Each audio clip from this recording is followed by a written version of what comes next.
Kamusta ka? Hala, podcast to guys ha. Hindi ito kamustahan, hindi ito DJ. Parang ano tuloy no. Wala lang, ano ba, kasi ang daming noise lately. Mm. Parang ang sarap pag-usapan ngayon. Especially if you're mahilig mag-online. Yeah. Kahit hindi ka content creator, mahilig ka na mag-online. Do you guys have an account sa Threads? Uy, ako, may threads ako. Parang umpisa pa lang ng Threads, nag-account na tayo. I Mm. mean, bumuo na tayo ng account. At maganda yung threads nung una. Ngayon ba, hindi Kasi, na? mamaya pag-usapan natin. Kasi, compared sa Twitter, or X Mm. na ngayon, kasi, nung nagti-Twitter ako, active din ako sa Twitter, masyadong ano siya eh. Minsan, biglang may lalabas na bold.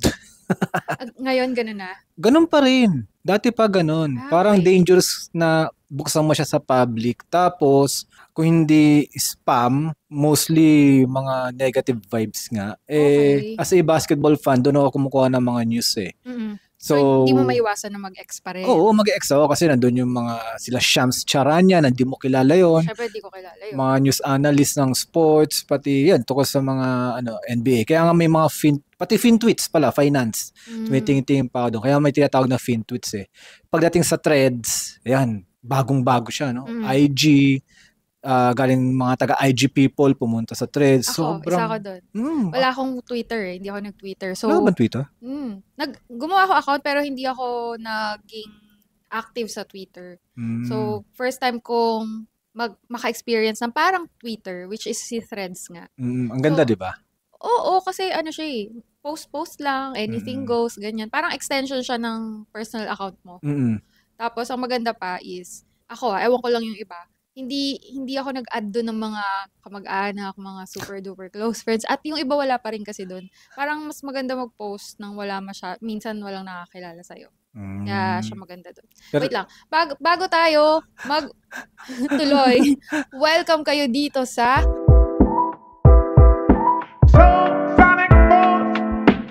Travel and Real Adulting Podcast. I'm Jamie. And I'm John. So, pag-uusapan natin mga adulting nga, travel. Tapos ito ngayon, pag-uusapan natin ang threads. Di ko alam bakit threads. Or, social Hindi media. yung topic eh. Parang bigla ko lang naisip kanina habang naliligo ako. Sabi ko, palitan nga natin yung topic. Kasi masyadong noisy sa akin ngayon yung threads. Kasi nagbabasa-basa ako dun lately. Tapos magkakaglimpse ka nga ng thoughts ng mga tao. Yun. So sabi ko, pag-usapan nga natin, hindi lang yung good side pati yung bad side ng threads or yung nakikita nating ngayon doon. Siguro wag lang threads kasi social media in general. Oo, social media in general. Lalo ngayon, sobrang grabe. Pag sumili po sa personal profile ko, nung birthday ko, nag-off ako ng di ba, ng social media maliban to sa akin eh. Nag-post lang ako tapos di ako tumitingin ng social media. Then, a day after that, pagbukas ko ng personal, grabe katoxican ng mundo. Grabe, yung yung time na yung inaresto si PRRD. Former president. Yeah, oo. So, pati yung ingay, no? Ingay sobra, grabe. Media. Parang ayun, napapost ako sa personal to, hindi sa aking page na isang araw lang nawalan, nagkagulo na yung yung social media. Tapos yung palit-palit ng profile pic, tapos talagang nagdedebatehan sila, tapos nag-aaway-aaway. Kaya bumalik ako sa aking page. Tapos pagdating mo sa threads, medyo tahimik doon. Wala nga masyadong, ewan ko lang sa iba. Hindi masyadong political. Ako din, hindi masyado yun ang nakikita ko sa threads. Kaya maganda rin talaga yung threads. Pero yung recently nakikita natin, parang di man toxic, more on negative vibes na yung mga nagpo-post. Kaya nga may mga nagre-reklamo na doon na sinasabi na huwag niyo na dalhin yung katoxican niyo dito sa threads. Kaso parang papunta talaga doon. I don't know, parang karamihan ba ng tao ngayon is stress sa buhay? Nilalabas nila yung rant nila sa online? Pwede. Pero maintindihan ko sila kung siguro mga 20s kasi may time din ako sa buhay na ganoon ako eh. So kung medyo baka immature moments. Yeah, kumbaga mga taong gusto pa ng drama sa buhay kasi personally ako ayoko ni. Kumbaga if meron akong hindi ma-sort out sa'yo, nag-uusapan natin. Oo. Sa'yo lang naman. May diretso tayong pwedeng kausapin no? Oo Iba kasi I think parang wala. Ayun nga eh. Yun ang Tapos problema. ginagawa nilang outlets is yung social media. wala namang masama doon. Wala na, kung yun yung outlet nyo, sige. Pero, I mean, kung lahat na lang ba ng super duper personal problems is i-out natin doon, parang there's something wrong. Parang mas maganda sana kung i-out mo yun sa kakilala, sa kaibigan mo, sa asawa mo, sa kung close kayo ng parents mo, 'di ba? Baka mas matulungan ka pa. Siguro ang nakikita ko doon, baka naghahanap sila ng taong makaka-relate sa kanila. Pwede. Ito pa, teka lang. Isang napansin ko din lately, kaya gusto ko pag-usapan 'to. Kasi bilang content creators din, nakikita natin yung mga kapwa content creator natin na nagpo-post doon ng rants din nila towards those commenters na medyo hateful comments kung mag-comment. So guys, kung isa kayo doon sa mga parang hindi mapigil yung sarili, na kapag may nakita kayong content sa social media, na wala na, yung may gusto kayong sabihin na hindi masyadong maganda, pero hindi yung mapipigilan yung sarili nyo, i-comment ko talaga. Para maparating dun sa content creator na hindi ko gusto yung content mo, or ang pangit mo, or anything. Oo nga eh. Ako kasi, dati nagko-comment ako, pero hindi hate. Gusto ko kasi debate. Pero yung iba talaga, bastos lang eh. Ang pangit mo, kaya mali yan, na wala namang context wala eh. na. Sa Parang mga personal tao, na personal lang. Parang, di ko alam kung may grudge ba doon sila doon sa tao or doon sa certain group of people. Yun nga eh, na parang gusto lang magsabi ng masama, kaya sa mga ganong na tao, ito sa inyo. Ayan, ring finger para sa inyo. Ay, akala ko yung ano talaga. Hindi, ring finger lang. Ring finger para lang maghanap sila ng asawa nila at doon sila magsabi na mga rant sila sa buhay. Ano? Ako hindi ako pumapatol. Pumapatol ka ba? Kasi may pakunti-kunti rin naman sa akin magko-comment na. For example, yung parang raining on your parade lang yung dating. Kunyari, nag-post ako ng isang Japan find. May magko-comment. 20 years ko nang gamit yan eh. Ang tagal ko nang alam yan eh. Mga ganon. Mamaru. Oo, parang alam ko na yan bago mo malaman. Ganon. Ganon yung mga ibang comments sa akin na. Kasi pag mag-share ako, parang share ko kung anong nagustuhan ko, di ba?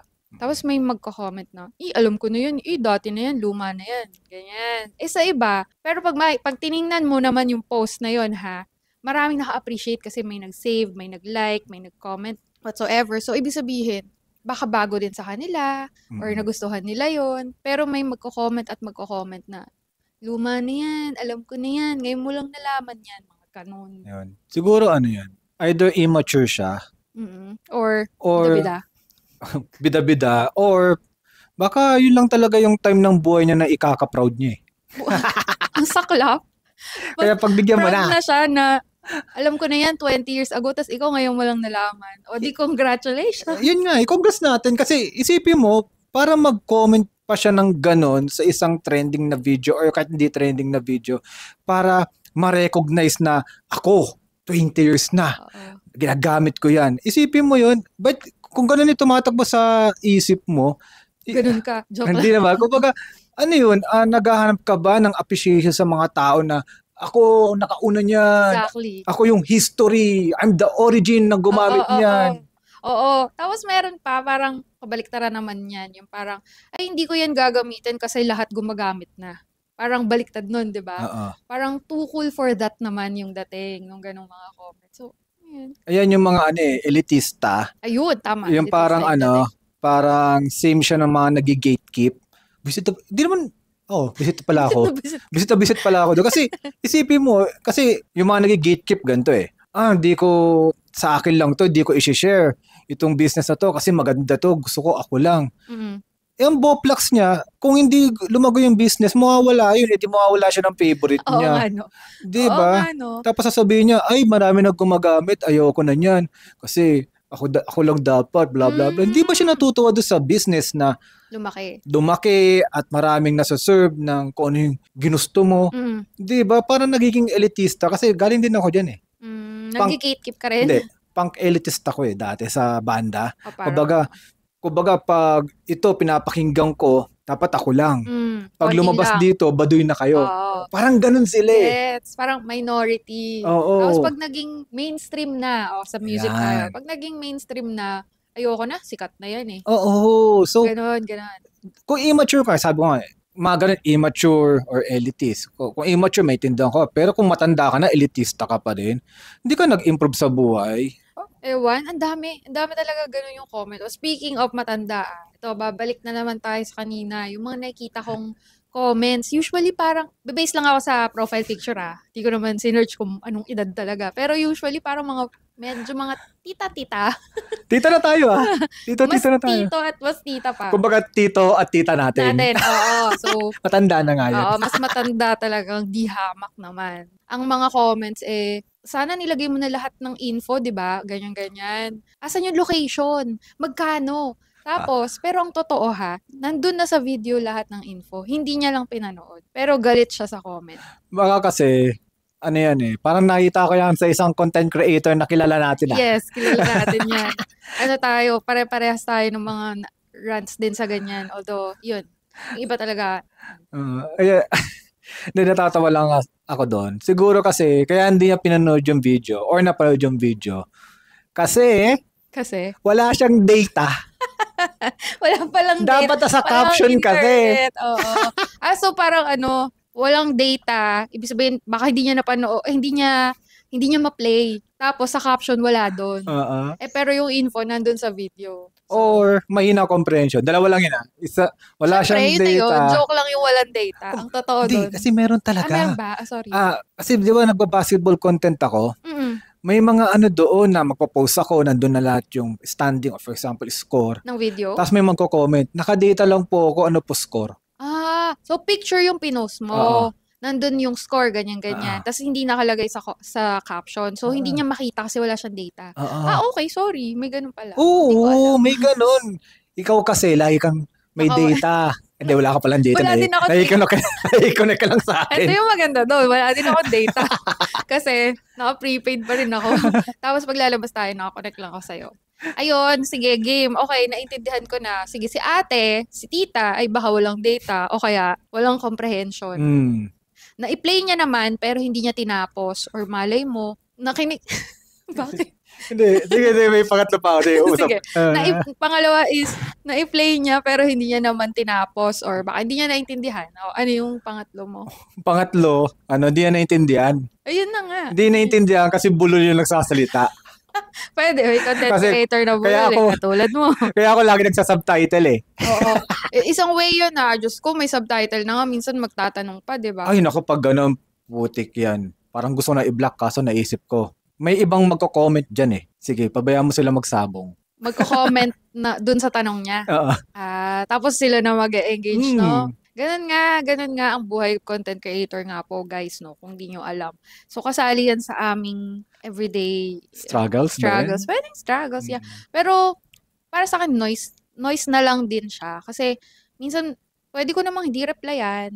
Or, totally wala ako sa mood, tapos hindi ko gusto yung sinabi. May block naman Delete, block. Hindi kita kailangan sa aking pages. Baka hindi kita target audience. Kaya ganyan ka mag-isip. So, bakit ko pa gustong makita mo yung next video ko? So, block na lang kita para hindi na tayo magkakitaan ever.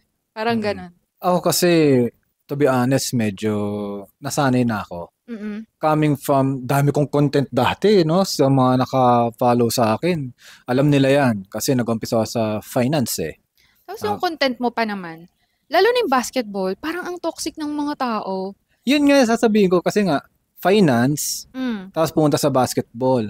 Actually, nung nag-basketball content ako, sanay na ako. Kasi yung finance, para sa akin, isa sa mga pinaka-toxic na community yan. Lalo pag pinag-uusapan mo na kitaan. Ay, grabe. Ay, just tatawagin kang scammer, o kaya kung ano-anong masasakit na salita na in-explain mo naman ng maayos, tapos pag di sila kumita, ikaw sisihit. Oo, talagang ganon. Pero kakaiba din ang basketball kasi nakaranas ako talaga, nagme-message sa akin dati. Lalo pag playoffs, ito na, malapit na yung NBA playoffs. Pag yung gumawa ng content, na wala naman masama doon sa sinasabi ko, pero pinakita mo lang, for example, talo yung team nila, may nagme-message talaga. Grabe, no? Ina mo. Oo. Pinang ina mo. Oo. Ayop ka. Grabe. Ganyan. O ano ka ngayon? O kaya talagang Meron tama ka doon, binablock ko na lang eh. Meron kasing tinatawag na repeated commenter na parang nanto-troll. Hindi siya, yung troll kasi parang walang saysay eh. Parang talagang nangi-spam lang eh. Pero yung repeated commenter na parang may grudge sa'yo, parang yun ang pinaka-dangerous sa akin eh. Parang kakaiba. Grabe. For example, di ang makakalimutan yung sinabi ko dati. Hindi ang magko-comment. Tapos pa nagkamali ka, saka yung magko-comment. So parang saka tuloy-tuloy yan. Effort ha? Parang bantay ka talaga niya. Parang every post mo, kailangan tingnan niya. Tapos parang nakaabang siya kung kailan siya babanat. Ganun. Yun nga eh. Steph Curry fan ako. Pero syempre, pinupuri ko rin ibang player. Pinuri ko si Andrew Wiggins. Parang minasama nila siguro. May minasama niya yung sinabi ko na parang MVP si Wiggins. Kasi maganda yung performance eh. Parang lang naman, di mo naman sinabing MVP kumbaga, talaga. Di ko na siya MVP kasi si Curry MVP noon nung finals eh. Minasama niya. Hanggang ngayon nakikita ko pa rin yung comment niya pero paano-ano lang siya. Pa-jab-jab lang. Sa iba-ibang videos? Pag minamalas si Wiggins, saka sasabihin niya, ano na ngayon yung Wiggins mo? Di ko naman Wiggins yun Ganon. So, dinibdib niya yung sinabi mo, no? May mga ganon. Tapos, every time may chance, kailangan ilabas niya. Ayun, nakuha ko yung gusto kong i-point ngayon sa buong topic natin na to. Na parang, yung ibang, ano bang tawag doon? Internet people. Netizens. Yan, di ba? Yung mga netizens, lahat tayo netizens, di ba? Yung ibang netizens, parang hindi nila kayang pigilin yung sarili nila na hindi mag-comment. Kahit masama, kailangan ilabas ko to sa comment. Kailangan hindi, yung iba nga DM pa, di ba? Pero usually, public comment na. Kailangan makita. Kahit, wala na silang pake kahit makita ng iba. Talagang kailangan ilabas nila yon or else, ewan ko, may mangyayari ba masama sa kanila? Kasi, bakit kailangan nyo yung ilabas ang sobrang negative or sobrang toxic na comment, minsan personal attack pa dun sa content creator. Hindi lang, not for me speaking for everyone. Na pag nakakakita talaga, grabe naman, may kayang magsalita ng ganyan. Parang hindi ba nyo kayang pigilin yung sarili nyo?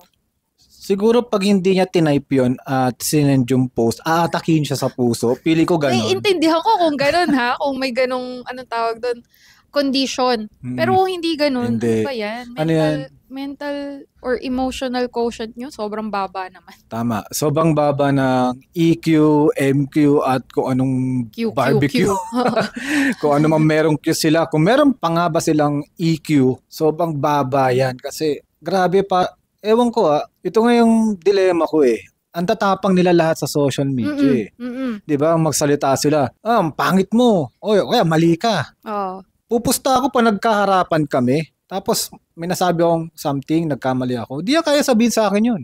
Hindi. Kasi usually pag harapan naman, tayo parang mas may tayo sa tao. Parang hiya or konting pagpipigil. Pero kasi social media, di ka naman kita. Di kita yung mukha mo, di alam yung totoong pangalan mo kasi minsan may troll accounts pa. So, ang tatapang talaga. Parang naisip ko, ganun kahina na lang ba yung mga emotional quotient ng tao na hindi nyo mapigilang gawin yun online. Tapos parang kailangan yung saktan, yung nag-post or si OP or original poster para i-post nyo yun.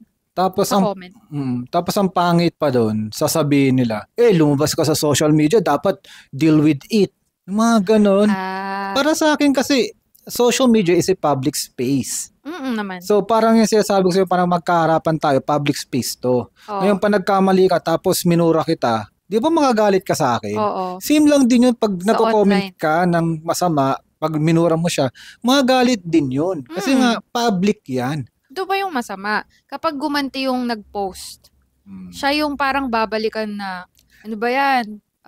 Content creator ka, bastos ka naman sumagot. Pero, bastos din naman yung una mong pinost. Pero pag gumanti sa'yo, mas galit kayo. Yun nga kasi nga, nandun yung notion na content creators kayo, o kaya nasa social media kayo, deal with it, kung ano sabihin namin, dapat tanggapin nyo lang. Kumikita naman kayo ng pera dahil sa amin whatsoever.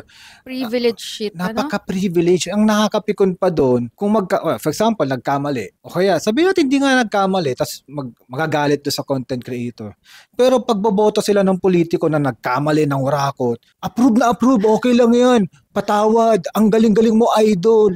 Tik yan. Sumayaw-sayaw. Ay, ang galing niya. Okay, Diba? patawad na yan. Buti nga yun eh. Yung mga politiko na corrupt, mga nagnanakaw, sumayaw-sayaw sila. Upload na upload dyan sa mga hateful commenter na yun. Ang content creator, for example tapos na yung issue, sumayaw-sayaw siya. Magko-comment pa ulit yun ng masama eh. Di matutuwa eh. Siguro dahil wala silang, ewan ko, di ko alam, ganun ba sila ka baba yung EQ Yun or nga yun. talagang Feeling ko.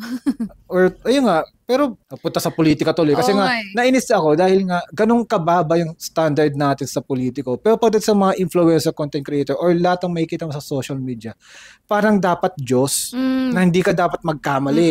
Dapat Tapos pag nagkamali ng konti, talagang grabe yung kumbaga, bakit hindi lang natin baliktarin no? Maging mapagpatawad tayo sa mga sa amin. Yeah.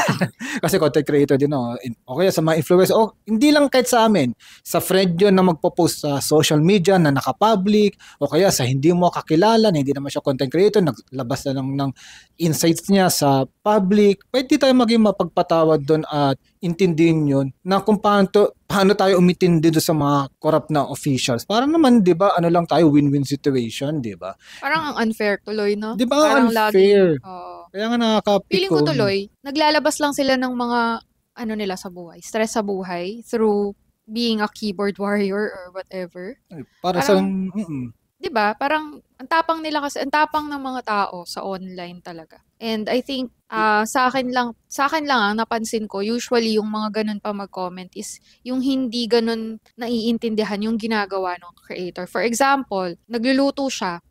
Siguro on their own, yung nag-comment, magaling din magluto, kaya nga may nasabi. Pero I think hindi siya parehas ng ginagawa ng content creator na yun. Maybe, viewer siya or audience talaga. Kasi if kapwa content creator yon or kapwa may business or yung medyo kaparehas ng ginagawa, hindi yun para magganon eh. Hindi yun para siraan yung nag-grind na yon, yung content creator na yon. Maliban kung clout chasers, yung isa sa mga pinakadiring type of content creators, yung tipong maninira ng ibang content creator. Or gumagawa ng steer para pag-usapan, tas maging dumami engagement.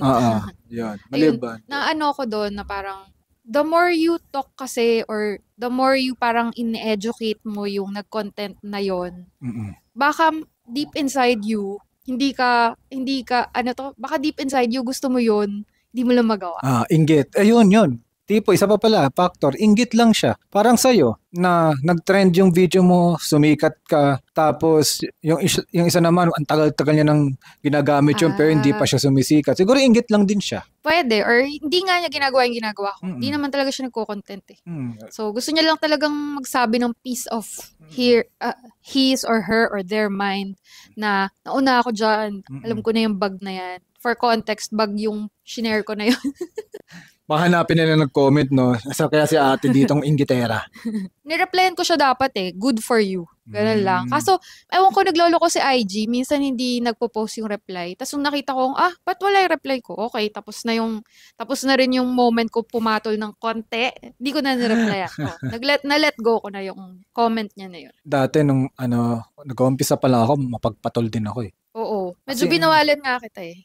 As in, talaga, super patol. Yung mga nakikita nyong nagpo-post ng, parang may nag-comment, tapos ipo-post niya. Di ganun ang ginagawa ko. Nagre-reply talaga ako. Talagang basagan kami. Minsan pa nga, alam mo yung ginagawa ng Cool Pals, mga ganon.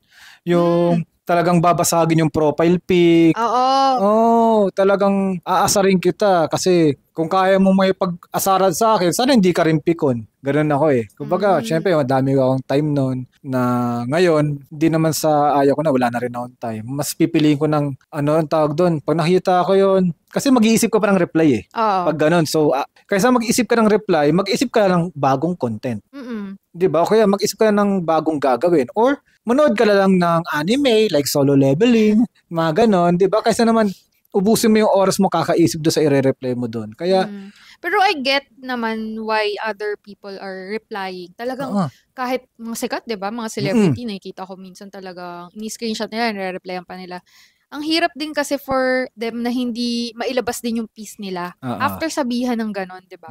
Minsan may mga puputok din eh. Parang din talaga na grabe, yung, ano yun, teka, meron tayong favorite na narinig kay Victor Victor. Anastasio. Hindi sasabihin ko Wow, talaga naman, si Victor, siya pa yung nabanggit dito eh. Well, kasi gusto natin yung sinabi niya na share natin sa kanila na minsan daw, yung comment naman ng mga commenters sa kanya, masama, tapos parang nakadepende sa mood niya kung re-replyan nakadepende sa mood niya kung ano yung effect nun. Minsan, okay, nakita ko na tong comment na to dati, ngayon wala lang sa akin. Pero kinabukasan, kunyari bukas bad mood ka. Tapos same pa rin yung comment. Same comment, tapos bad mood ka nga lang. Iba yung dating. 'Di ba? Mas malakas yung effect, mas grabe yung inis mo nun kasi iba yung mood mo nung nabasa mo yon. Magulo ba? Hindi. Sana naintindihan. Hindi naman.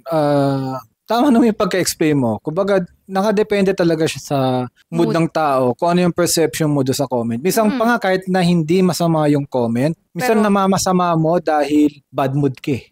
May ganun tao ka rin, di ba? So parang ang sad lang sa part ng content creators or di na lang tayo, lahat ng mga public profile, public people.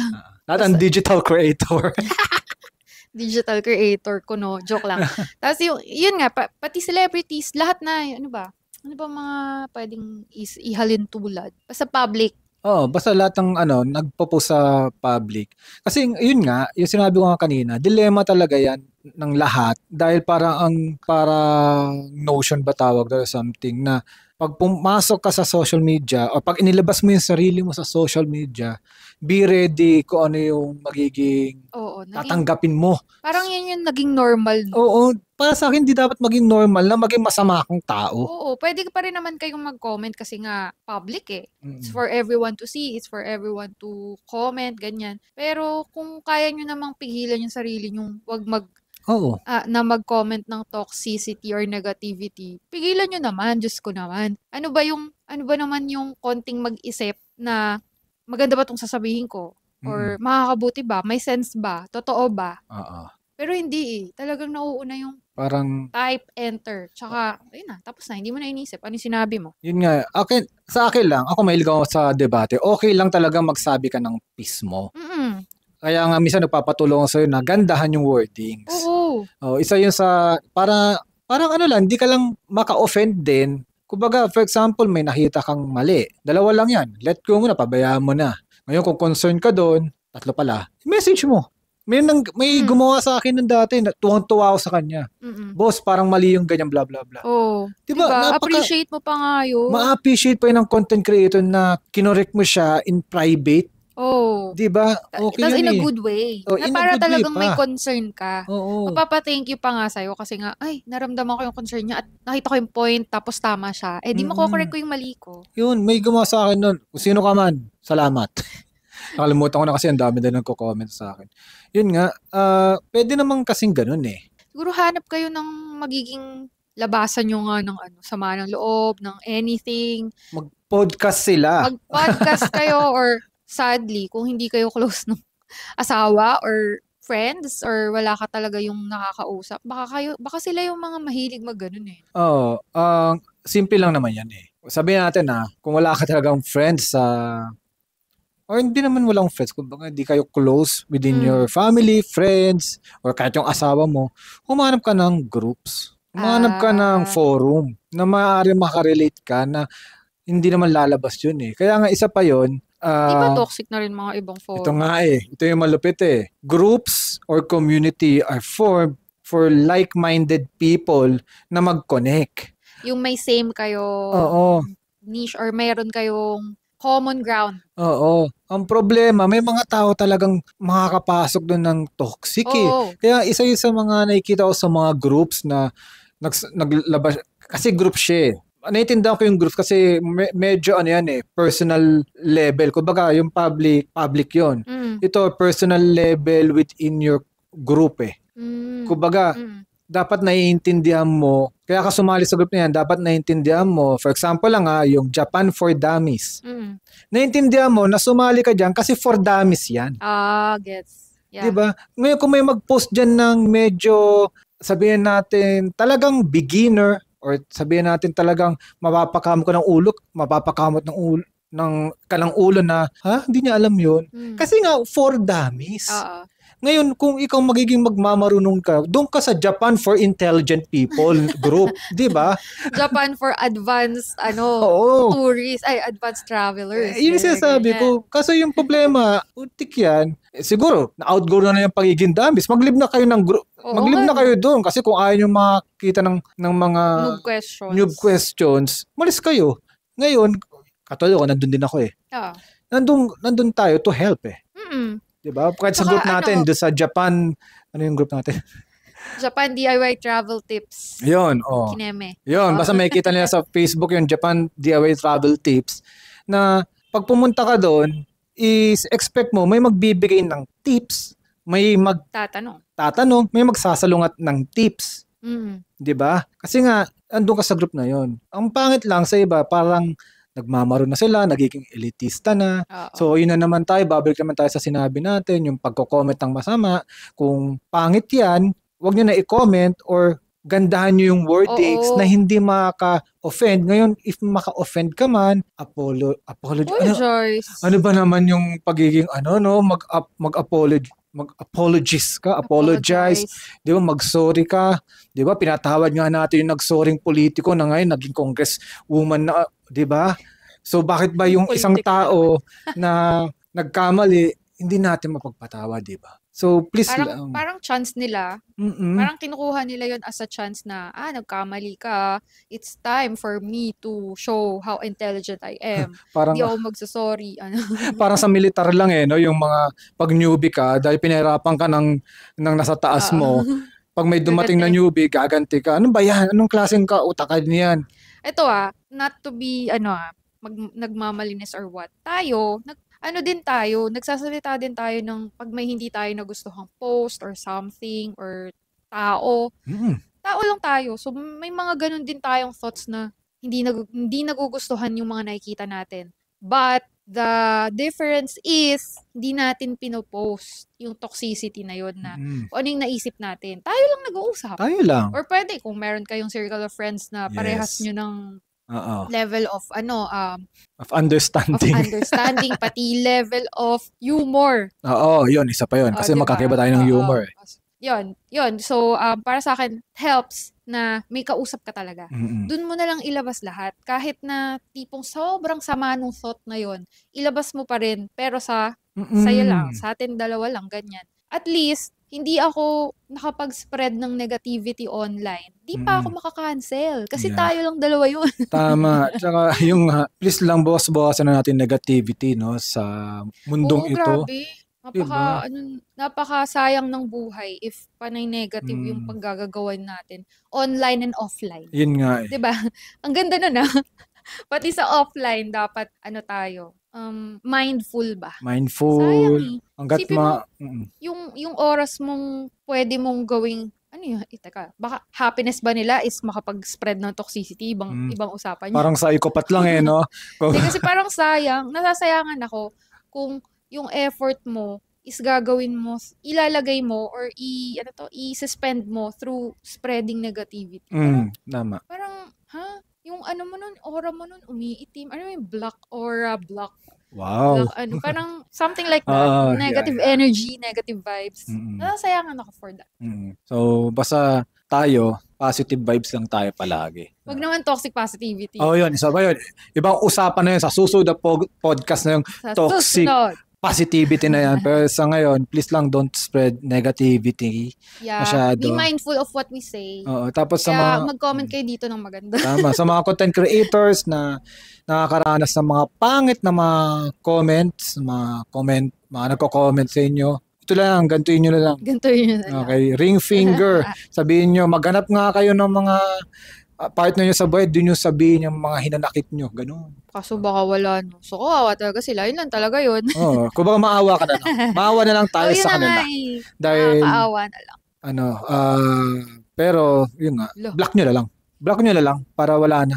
Okay, this is episode 11, guys. Thank you for listening. Pag nalabas to, nasa Fukuoka, Japan kami. Gumagala kami. Kaya, expect more travel tips sa mga socials namin. Tapos, magpo-full vlog uli ako. Kaya, please watch Hi, our Future full Sep. vlogs. Hi, Future Sep. Nasa trend ka ngayon, no? Nasa trend ka ngayon, bumabiyahe, pabalik na ng Hakata Hindi, Station yan. hapon to eh. Baka nasa bahay na ta. Ay, hotel. Hindi, pabalik pa lang yan. Tingnan natin. Thank you guys for listening and see you again next time. Bye. User codes.